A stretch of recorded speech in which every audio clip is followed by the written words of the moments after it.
pain. In high school, rebellion and excitement. In junior college, escape and a numbing of bitterness. What did love mean to her now? Cole had said the words, "I love you," several times during the past weeks, but for the life of her, she hadn't been able to say them back. Why did it all have to be so complicated?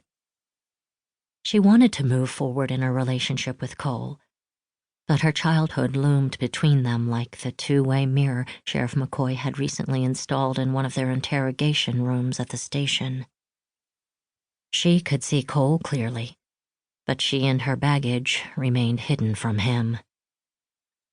Cole didn't seem to sense the barrier between them like she did.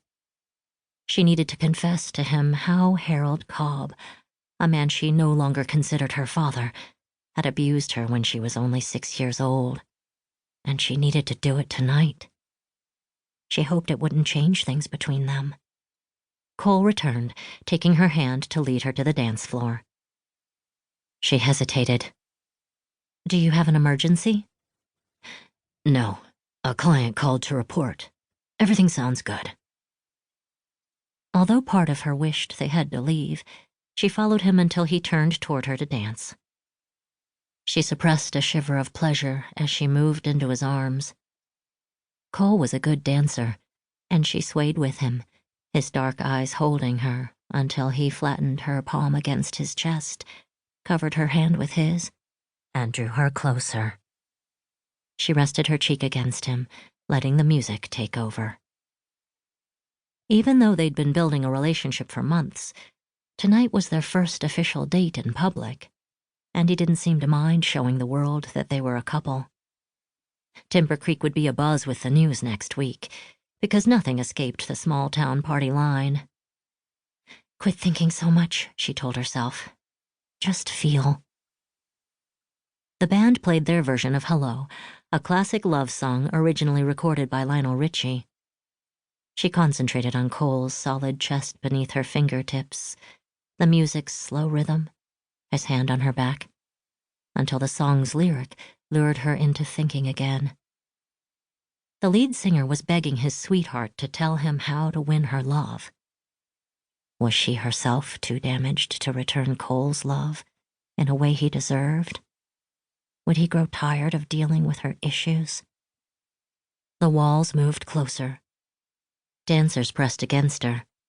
Sweat popped on her brow, and her heart tripped a panicky tattoo as her claustrophobia kicked in. They were dancing near the entryway, so she seized Cole's hand to take him with her as she marched toward the open door. When she reached the concrete porch, she slowed. "I need to catch my breath." Cole slipped his arm around her waist.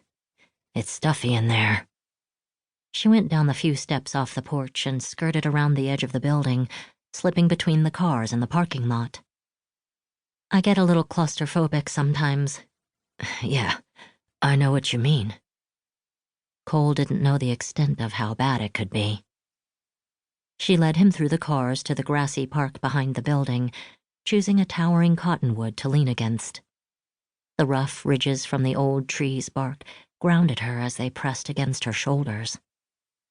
Cole rubbed her bare arm beneath her short-sleeved tee. "Are you warm enough? It's chilly out here."